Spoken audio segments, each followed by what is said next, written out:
अब हम सूफ़ी क्या है, इसका शाब्दिक अनुवाद क्या है और इनके क्या ट्रेट्स हैं, इनका क्या कैरेक्टर है, ये जानने के बाद हम बढ़ते हैं अरब में सूफ़ीवाद का प्रादुर्भाव और विकास कैसे हुआ। अरब क्षेत्र में, अरब क्षेत्र में जो सूफ़ी मत है, ये एकांत जीवन और पाक जीवन, बिल्कुल साफ शुद्ध जीवन जीने की भावना के साथ शुरू हुआ था। तत्कालीन समाज में जो बुराइयां आने लगी थी, जैसा कि होता है हर धर्म के साथ, कुछ वर्षों बाद, कुछ एक और दो दशक के बाद कुछ बुराइयां घेरने लगती हैं जो कई बार अनअवॉइडेबल भी रहती हैं। क्योंकि यदि आप दूसरे धर्मों के साथ संपर्क में आ रहे हैं, यदि आप क्षेत्रीय रीति रिवाजों से संपर्क में आ रहे हैं, तो एक तरीके से थोड़ा सा संघर्ष होता है और उस संघर्ष का परिणाम कुछ हर अलग अलग क्षेत्रों में अलग अलग निकलता है। वही बात यहाँ भी हुई। लेकिन इस सब चर्निंग में, जिसे हम बोलते हैं मंथन में, इस सब मंथन में अलग अलग परिणामों में से एक परिणाम ये भी था कि एक ऐसा वर्ग सामने आया जो इन सब से संघर्ष से, इन सब विचारों के मुद्दों से दूर हटकर, कोसों दूर रहकर केवल वो एकांत चिंतन में विश्वास करता था, शुद्ध जीवन में विश्वास करता था। और इनका लक्ष्य होता था कि ऐसा करते हुए प्रायश्चित्त करना। तो ये सूफीवाद जो है वो प्रायश्चित्तता का परिचायक है। किस चीज़ से प्रायश्चित्त, इस पर हम फिर आगे देखेंगे। लेकिन फ़िलहाल ये समझने की कोशिश करें कि सूफ़ी पंथ, सूफ़ी संप्रदाय प्रायश्चित्तता का परिचायक था, एकांत पाक जीवन का परिचायक था। और इसकी शुरुआत वैसे ही हुई अरब क्षेत्र में। वैसे तो ये इस्लाम के पालक थे, लेकिन बढ़ते हुए कर्मकांड के प्रभाव से एक तरीके से खफा थे। कर्मकांड इनके ये लोग कतई नहीं मानते थे। आपको याद होगा कि मैंने बताया था कि कैसे तत्कालीन इस्लामिक विद्वानों ने इबादत का पक्ष लेते हुए बात की थी और कर्मकांड पर जोर दिया था। ये सूफ़ी उसके विरोधी थे। दूसरे शब्दों में हम कह सकते हैं कि तत्कालीन विद्वानों के विरोधी हो गए थे। उन्हें ये बात रास नहीं आ रही थी कि इन विद्वानों के द्वारा जो इस्लाम के जो नए इंटरप्रिटेशंस दिए जा रहे हैं, या इस्लाम के जो इंटरप्रिटेशन दिए जा रहे हैं, वे इनके गले नहीं उतर रहा था। तो कर्मकांड को नहीं मानते थे। ये इनकी 10वीं विशेषता आप समझ सकते हैं। ये जो सूफ़ी संत थे, इनके मूल रूप से इसमें कुछ नाम हैं जो बड़े प्रसिद्ध हैं। उनमें इब्राहिम बिन अदहम, अबू हाशिम, इमाम हसन बारी या इमाम हसन बसरी भी कहते हैं, ये मुख्य थे। 3 लोग, बड़ा मुख्य नाम है। और सूफ़ीवाद, ये 10वां बिंदु आप सूफ़ीवाद के नाम से आप ले सकते हैं, या 11वां बिंदु बल्कि कहूँ। अगला बिंदु आप ये मान लीजिए कि इनकी जो विचारधारा थी, उसके केंद्र में प्रेम बहुत निहित था, प्रेम साधना। और आखिर क्यों नहीं? क्योंकि ये लोग जिस बैकग्राउंड से आए थे, जिस पृष्ठभूमि में आए थे, अपने आसपास जो देख रहे थे सतत संघर्ष, विचारों का संघर्ष, विचारों की टकराहट, विभिन्न धर्मों का संघर्ष, और फिर खलीफाओं के द्वारा तरह तरह के युद्ध, धार्मिक युद्ध, ये जो बाद में हुए, लेकिन कड़वाहट बहुत पहले से शुरू हो गई थी।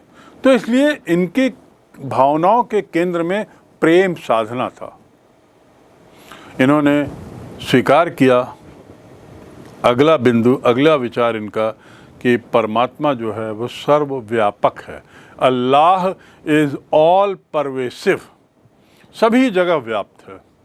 अल्लाह इज़ ऑल परवेसिव, और अपने को स्वयं परमात्मा का प्रियतमा माना। परमात्मा का, अल्लाह का प्रियतमा मानते हुए इन्होंने आराधना की। इनका प्रेम पाना ही इनका अपना उद्देश्य था। तो सूफीवाद का उद्देश्य क्या? अल्लाह का प्रेम पाना, और अल्लाह के प्रेम पाने के लिए प्रायश्चित। और प्रायश्चित कैसे, उस पर आगे बात करेंगे। लेकिन आप ये समझें कि प्रेम इनका केंद्र बिंदु था और अपने को प्रियतमा मानते थे। अब ये तो हुई सूफी संतों की विचार। आपको याद होगा जो शरिया में जो 4 प्रकार के जो कानून बने थे, 4 कानूनी शाखाएं बनी थी, उनमें जो अंतिम शाखा थी हनबल, उसके बारे में मैंने बताया अत्यंत रूढ़िवादी थे। इन रूढ़िवादियों ने इनका बहुत विरोध किया, और एक तरीके से हम कहेंगे कि लगभग अधिकतर लोगों ने इनका काफ़ी विरोध किया, क्योंकि इनके विचार बिल्कुल कुछ तरीके से इस्लाम से कुछ हटे हुए थे। एकांतवास पे ज़्यादा विश्वास करते थे, प्रेम पर बहुत विश्वास था इनका, और इसलिए समय के साथ साथ रूढ़िवादियों के द्वारा इनका विरोध किया जाने लगा। यहाँ पे घटनाक्रम होता है, तो ये विरोध जो है वह बढ़ता गया, और इनका प्रेम जो है वह तीव्रतर होता गया। प्रेम इतना तीव्र होता था इन अपने अल्लाह के प्रति, इनका जो प्रेम जो प्रदर्शन था, या प्रेम की जो भावना थी, या प्रेम संबंधी जो उपदेश था, वो बहुत ही तीव्र होता था। और एक संत महिला जो बसरा की थी, जिसका नाम रबिया था, रबिया ने अपनी शायरी में इनके तीव्र प्रेम का बारंबार जिक्र किया है। महिला ने अपनी शायरी में सूफी संतों के इस प्रेम भावना को बहुत स्पष्ट तरीके से बताया है, और उसकी तीव्रता पर बार बार उसकी तीव्रता का अपनी शायरी में बार बार उल्लेख किया है। जैसे मैंने इसकी बात की, ऐसे ही एक और थे बयाजिद बिस्तामी। बयाजिद बिस्तामी वो एक ईरानी सूफी संत थे। उसने भी अपनी बात को किस तरीके से रखा कि ईश्वर में हम लीन हो जाएं, यानी प्रेम। मीराबाई ईश्वर में लीन होने की भावना को प्रदर्शित करती हैं अपने भजनों में। यही बात यहाँ पर राबिया के साथ साथ ईरान के एक संत बयाजिद बिस्तामी वे भी कहते हैं, और उन्होंने ईश्वर में तल्लीनता की बात को सामने रखा है, उस पर जोर दिया है। इनकी जो मृत्यु हुई थी, इनकी मृत्यु हुई 875 में, और यानी 875 के आसपास हम देखते हैं कि वह संप्रदाय आने लगा था जिसे हम सूफी संप्रदाय कहते हैं। और इस्लामिक धर्म का उदय यदि हम देखें तो वो 610, 620, 630 के बाद हुआ। तो करीब 200 वर्षों के बाद ये एक नया संप्रदाय, नई विचारधारा लेकर सामने आने लगा, लेकिन मूल रूप से ये लोग इस्लामी ही रहे। सूफी धर्म के बारे में अगली बात जो आपको जाननी है प्रेम के बाद, वो ये है कि ये लोग संगीत और बाजों का बड़ा उपयोग करते थे। एक तरीके से जैसे हम कहते हैं समा बांधना, तो ये लोग समा की व्यवस्था करते थे। ये लोग संगीत कार्यक्रमों का आयोजन करते थे जिसमें बाजों का बड़ा उपयोग होता था, और ऐसी जो सभाएं होती थी उसे ही ये लोग समा कहते थे। समा बांधना, तो इसको समा कहते थे। ये सूफीवाद, सूफी परंपरा का एक महत्वपूर्ण पहलू था। प्रेम, संगीत, एकांतवास, वूलन कपड़े, उसके बाद विलासिता से दूर, प्रायश्चित आदि आदि। धुलनुन मिश्री 861 ईस्वी, इसने कहा था जो कि इस्लाम की भक्ति एक बूढ़ी औरत व सत्यवीरता एक नाविक से सीखी है। उसने बताया कि उसने इस्लाम की जो भक्ति सीखी है वो एक बूढ़ी औरत से सीखी है, और सत्यवीरता नामक एक नाविक से सीखे। अर्थात क्या है कि उसका ये कहना है कि ये जो सच्चाई और प्रेम, ये इस सूफी साधना का एक अभिन्न हिस्सा है। तो दुल्लुनु मिश्री 861 ईस्वी में अब्बासी खलीफा, जिसके वो बहुत करीब था, उसने बात कही है। आज भी दुल्लुनु मिश्री की कब्र है मिस्र के पिरामिडों के बराबर मानी जाती है, मिस्र के पिरामिड के साथ मानी जाती है। इन्होंने मिश्री जी ने जो रूढ़िवादी इस्लाम था, जो परंपरावादी इस्लाम था, जो थोड़ा कट्टरता की ओर बढ़ चला था, उस पर उन्हें बहुत कठोर प्रहार किया और कड़ी चुनौती दी। दूसरी ओर अब्दुल अरबी, जो 1165 से लेकर 1240 तक के काल में इन्होंने सूफी संप्रदाय को एक नया रूप दिया। मैं जो बात कर रहा हूं अभी, ये 4-5 वे लोग थे जो सूफी संप्रदाय के प्रसिद्ध नाम हैं। और यदि आपको प्रश्न पूछा जाए कि सूफी संप्रदाय के कुछ संतों के बारे में और उनके विचार थोड़े सामने रखें, तो इसमें ये नाम जरूर आएंगे।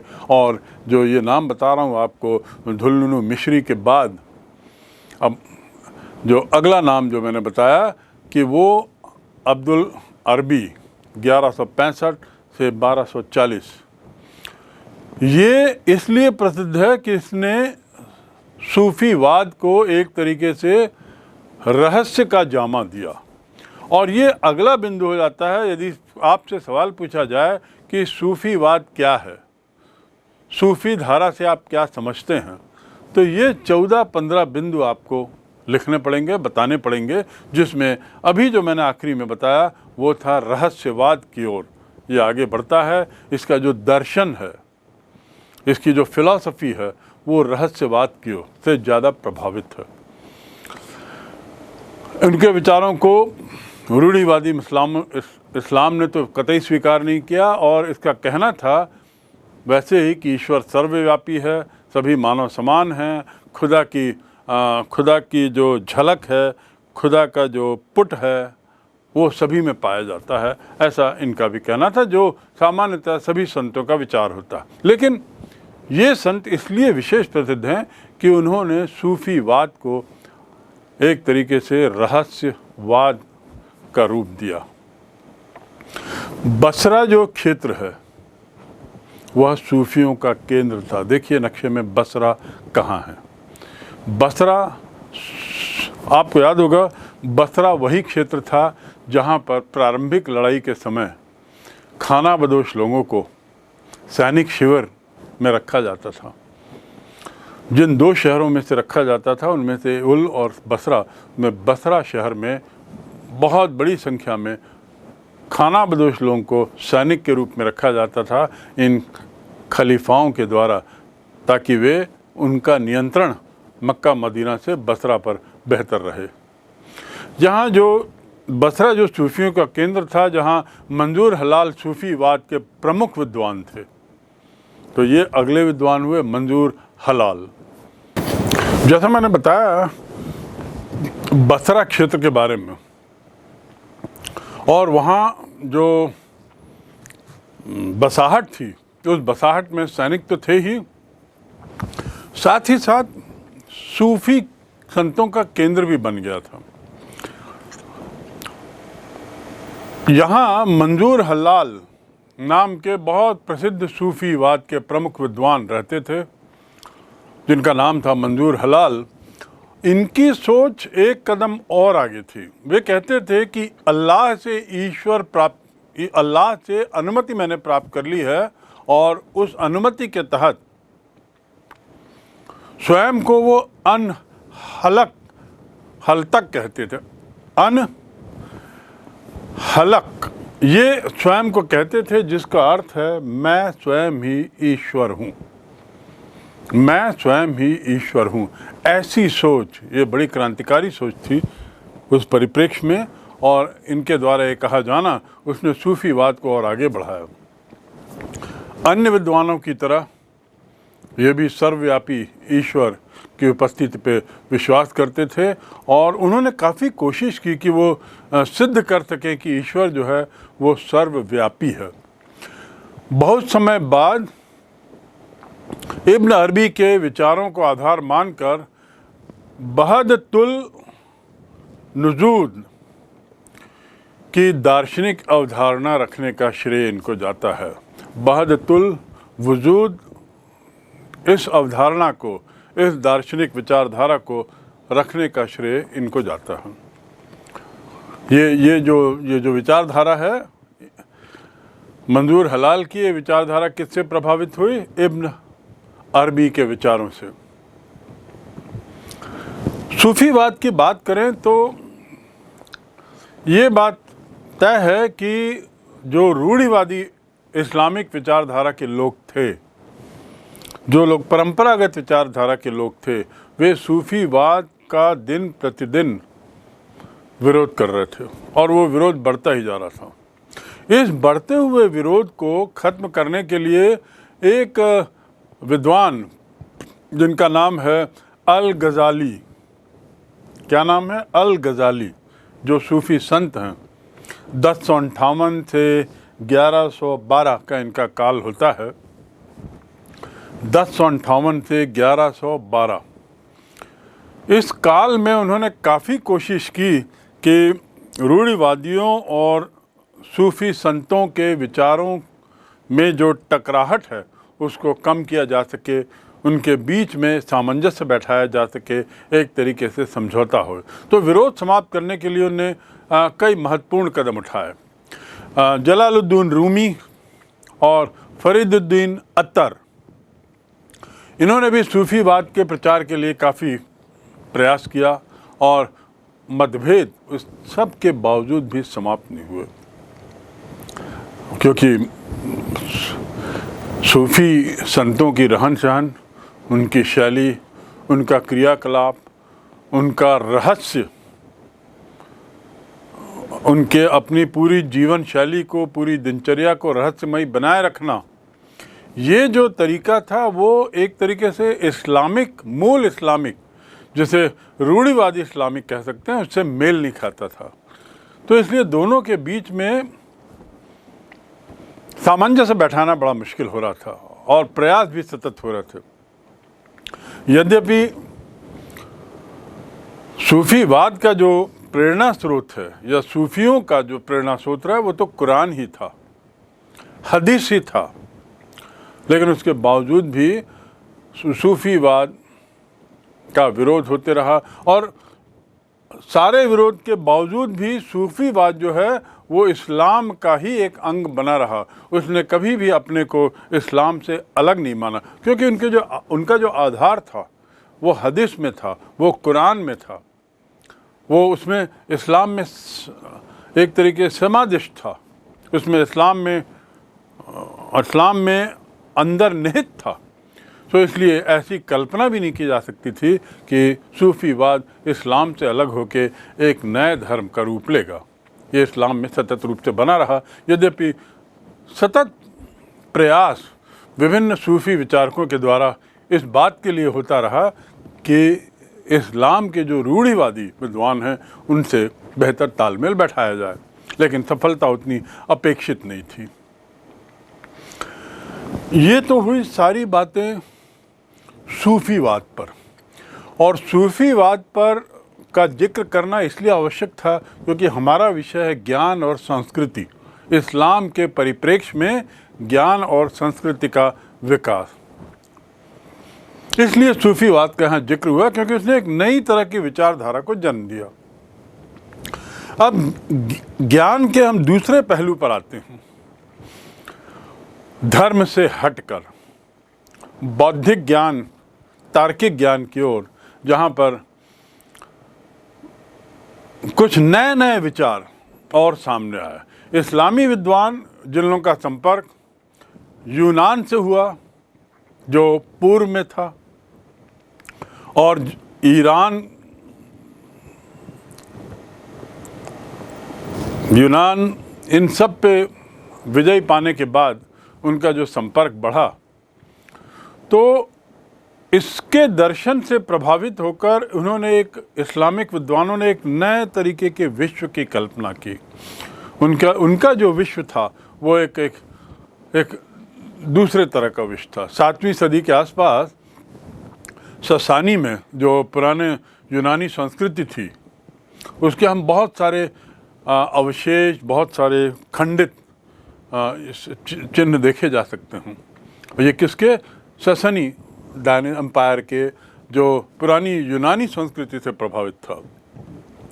तो सीरिया, मेसोपोटामिया, सीरिया जो उत्तर में है, मेसोपोटामिया जो पश्चिम में आता है या उत्तर पश्चिम में, इनके विद्यालयों में उस समय विभिन्न विषयों के अलावा गणित पढ़ाया जाता था, चिकित्सा जैसा विषय पढ़ाया जाता था, और साथ ही दर्शन यानी फिलॉसफी, इसका भी अध्ययन करवाया जाता था। निश्चित रूप से ऐसे विषयों का अध्ययन जब करवाया जा रहा है, तो जो भी संपर्क में आया उस पर इनका प्रभाव पड़ा होगा। अर्थात इस्लाम का इन लोगों से संपर्क होने पर इस्लामिक लोगों पर इसका प्रभाव निश्चित रूप से पड़ा होगा। परिणाम क्या हुआ कि इस्लामिक सभ्यता और रिच हुई और गहरी हुई, उसकी संस्कृति भी गहरी हुई, और परिणाम कि कई पुस्तकों का जिससे इनका ताल्लुकात हुआ, जिनसे इनका सामना हुआ, उन पुस्तकों का बेहतर समझ के लिए उन्होंने अनुवाद कराया अपनी भाषा में। 8वीं 10वीं सदी में तो मैंने आपको बताया था कि खलीफाओं ने तो अनुवाद विभाग भी बना दिया था, और इस अनुवाद विभाग के जो लोग थे, अधिकारी लोग, इन्हें एक बहुत महत्वपूर्ण माना जाता था, प्रशासन का एक महत्वपूर्ण अंग माना जाता था, बहुत जिम्मेदारी का काम होता था। और इनको, ये अनुवाद विभाग को बैतुल हिकमत कहा जाता था। बैतुल हिकमत अर्थात ज्ञान का घर।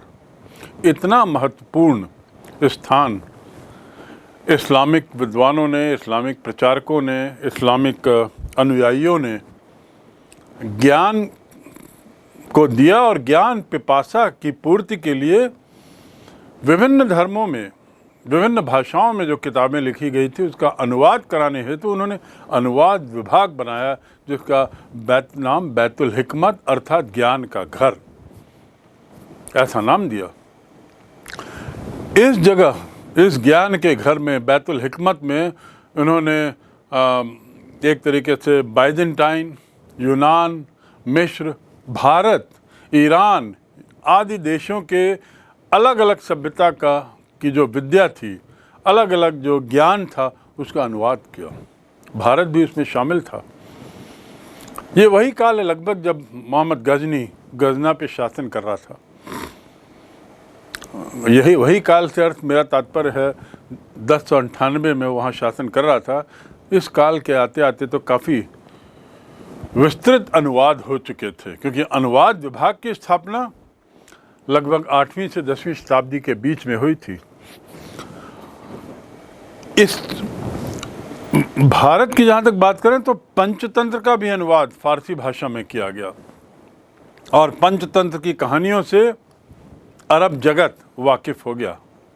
कई भारतीय पुस्तकें, जिसमें आर्यभट्ट का सौर सिद्धांत हम लें, सौर सिद्धांत, या उसके अलावा आधुनिक गणित में दशमलव पद्धति, जिसका प्रादुर्भाव भारत से हुआ, जिसका आधार भारत में माना जाता है, जो भारत की देन माना जाता है, वो भी अब वहाँ पहुँच चुका था।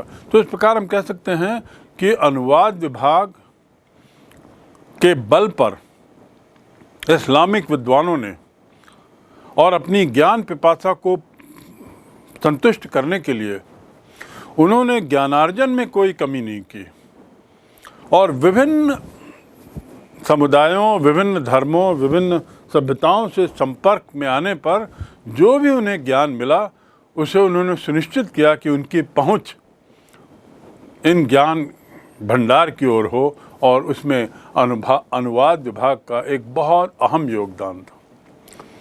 भारत का पंचतंत्र, भारत के आर्यभट्ट की पुस्तक सौर सिद्धांत, भारत का जो गणित का जो ज्ञान था, विशेषकर दशमलव प्रणाली जिस भारत की देन ही माना जाता है, वो भी वहाँ पहुँची। और 12वीं सदी में तो एक भिक्षु ने इस दशमलव के ज्ञान को यूरोप तक पहुँचाया। तो कैसे देखिए, यात्रा करते करते या ज्ञान सतत रूप से एक क्षेत्र से दूसरे क्षेत्र जर्नी करते करते अंततः यूरोप पहुंचता है, और हमारे यहाँ की जो दशमलव प्रणाली है वो अब यूरोप में उससे सब लोग वाकिफ़ हो जाते हैं।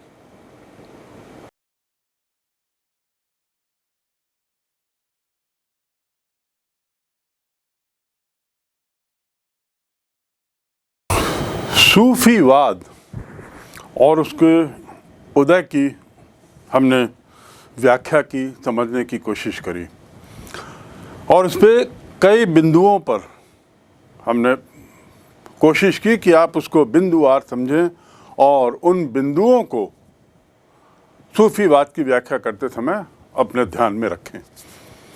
थोड़ा सा हम उसको दूसरे तरीके से भी ज़रा समझने की कोशिश करें।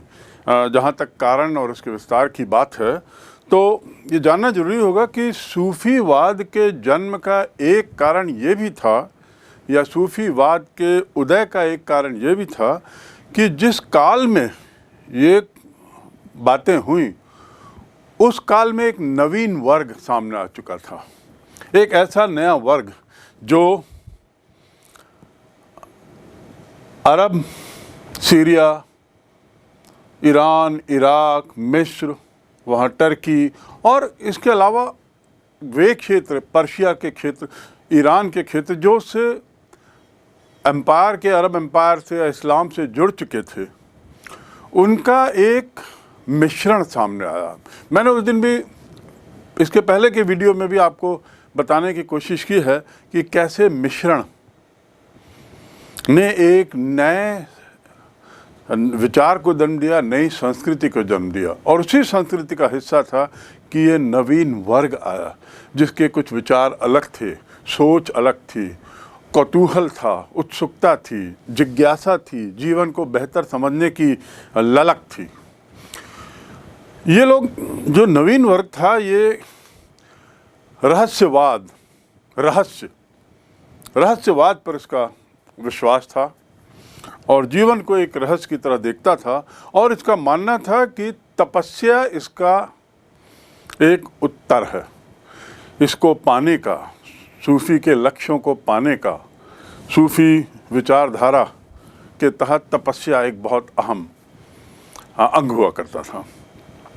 इनकी ये सोच थी कि ये जो संसार है, संसार भौतिक सुविधाओं से भरा है, और हमने पाया है, यानी सूफी संतों का कहना है कि हमने पाया कि ये जो मार काट, लड़ाई झगड़े और ये सब जो हो रहे हैं, लूट पाट, इसके पीछे वो भौतिक सुख की दौड़ है।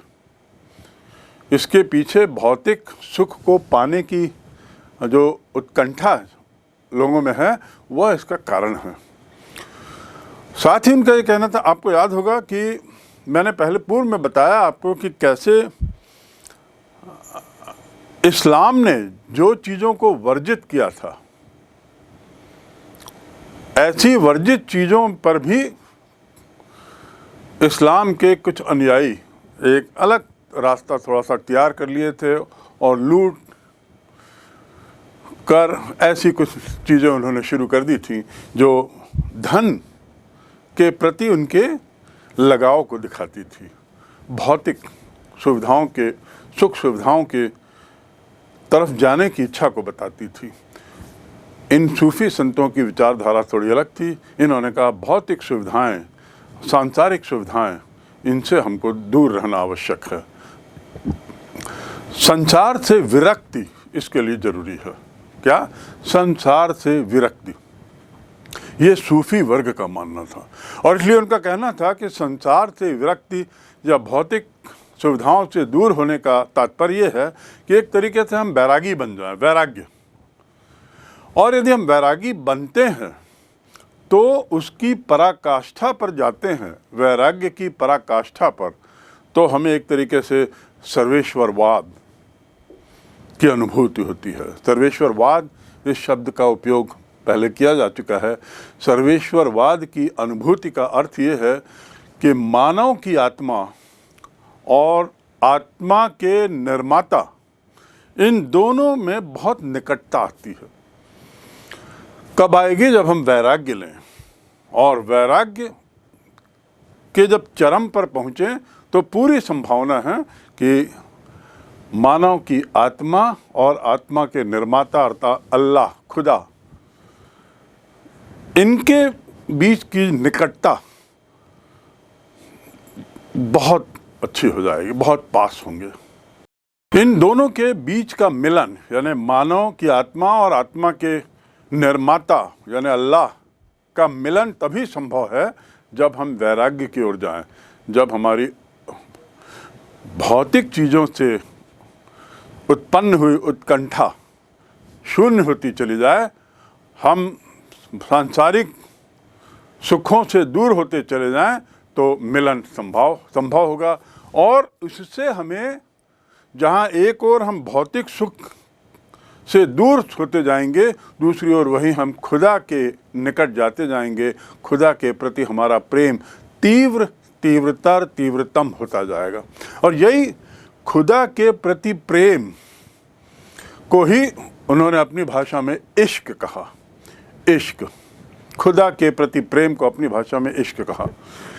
ये खुदा के प्रति जो तीव्र प्रेम है उसको किस रूप में व्यक्त करेंगे, इस पर मैंने आपको बताया था कि इनकी अभिव्यक्ति का तरीका संगीत होता था। संगीत के जरिए से ये अपनी अभिव्यक्ति करते थे, समा बांधते थे, जिसको हम कहते हैं। ये तीव्र प्रेम जो है संगीत के माध्यम से जो प्रकट होता था वह क्या कहलाता था? समा।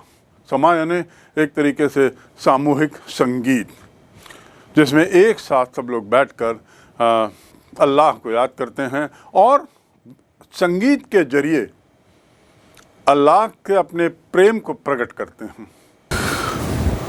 समा की बात यदि करते हैं तो आपको ये भी जानना होगा कि सूफीवाद में मैंने आपको बताया था कि सूफीवाद के दरवाजे उन्होंने सबके लिए खोल रखे थे, सभी वर्गों के लिए सूफीवाद का द्वार खुला था। ऐसा नहीं था कि वो या उच्च वर्ग के लिए हो या निम्न वर्ग के लिए हो या मध्यम वर्ग के लिए, धनाढ़ के लिए, ऐसा कुछ नहीं, सबके लिए सूफीवाद के द्वार। और यही इसकी पॉपुलैरिटी का कारण, इसकी प्रसिद्धि का कारण बना, इसके विस्तार का कारण बना।